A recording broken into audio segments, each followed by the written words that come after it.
You ask Tiger to solve. This deals with linear equations with one unknown.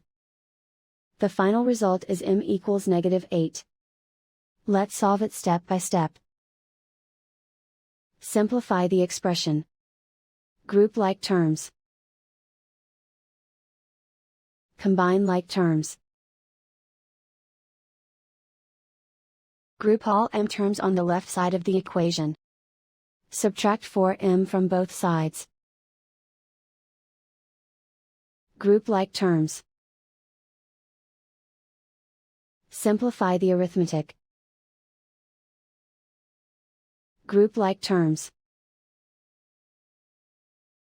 Simplify the arithmetic. Group all constants on the right side of the equation. Add 23 to both sides. Simplify the arithmetic.